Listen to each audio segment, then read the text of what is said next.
I don't ever slow up, no I don't take shit. I got no love for the fakeness. If you wanna play tough and wanna hate this, I'll always show up.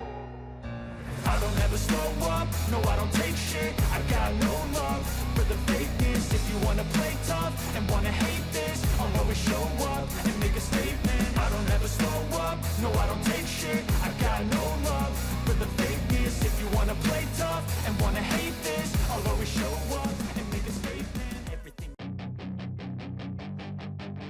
Legenda MotoGP, Jorge Lorenzo, melemparkan pujian tinggi untuk Marc Marquez, dengan menganggapnya sebagai pembalap terbaik di ajang balap motor terelit di dunia tersebut saat ini. Ia beranggapan jika Marc Marquez tampil 100%, maka ia akan menyabet 3 gelar juara MotoGP terakhir. Sebagaimana diketahui, performa Marc Marquez menurun akibat cedera yang berkelanjutan. Ia sempat mengalami patah tulang humerus tangan kanannya sejak kecelakaan di sirkuit Jerez MotoGP 2020. Dengan cedera tersebut, ia harus menepi 1 musim penuh. Pembalap berjuluk The Baby Alien itu pun, menjalani berbagai macam pengobatan termasuk 4 kali operasi.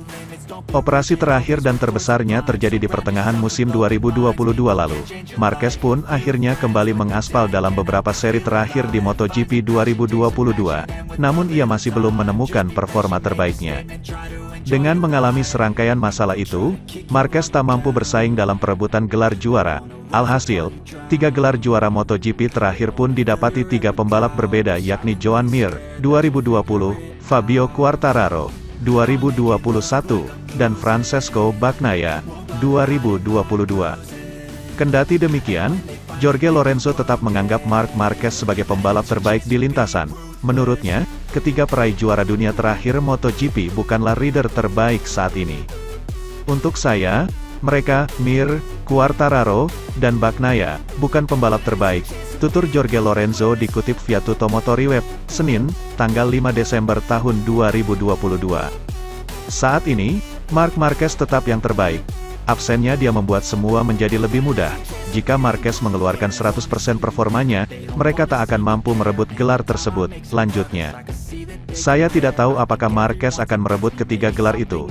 Namun saya pikir ia memiliki peluang untuk meraih gelar itu jikalau tidak cedera, tutupnya. Sementara itu, Yamaha berniat untuk mendaftarkan wildcard pada 2023. Hak itu belum dimanfaatkan pabrikan sejak 2018. Dengan tinggal 2 motor di grid, tim tidak bisa lagi mengabaikannya.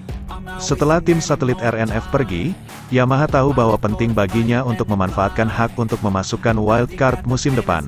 Ada jatah 3 Grand Prix untuk setiap pabrikan sepanjang tahun, dan tidak boleh berurutan. Hak ini memberi pabrikan peluang untuk menguji perkembangan tertentu, terkadang radikal, yang kemungkinan besar nantinya akan menguntungkan pemegangnya.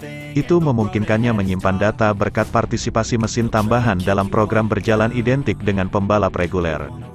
Tidak seperti Aprilia, Ducati dan Honda, yang terbiasa memanfaatkan wildcard, atau bahkan KTM, yang menurunkan Dani Pedrosa pada balapan tahun lalu. Yamaha belum menggunakan hak istimewa sejak 2018, kala itu, tes rider Katsuyuki Nakasuga dimasukkan di Grand Prix Jepang. Pada 2020, diharapkan Jorge Lorenzo yang baru saja direkrut sebagai pembalap penguji, bisa kembali ke grid di MotoGP Catalunya, atau bahkan sebelum perubahan kalender akibat COVID-19 juara dunia MotoGP 3 kali itu pun urung tampil. Tapi hari ini, pabrikan Jepang tahu bahwa mereka tidak bisa pilih-pilih. Kebutuhan untuk mendaftarkan sepeda motor tambahan menjadi lebih jelas untuk merek Iwata ketika Cal Crutchlow mengisi slot RNF yang ditinggalkan Andrea Dovizioso. Harus dikatakan bahwa musim ini ternyata sangat unik bagi Yamaha, dengan pembalap terdepan, Fabio Quartararo jauh di atas yang lain. El Diablo mampu memperpanjang perebutan gelar hingga seri penutup Valencia.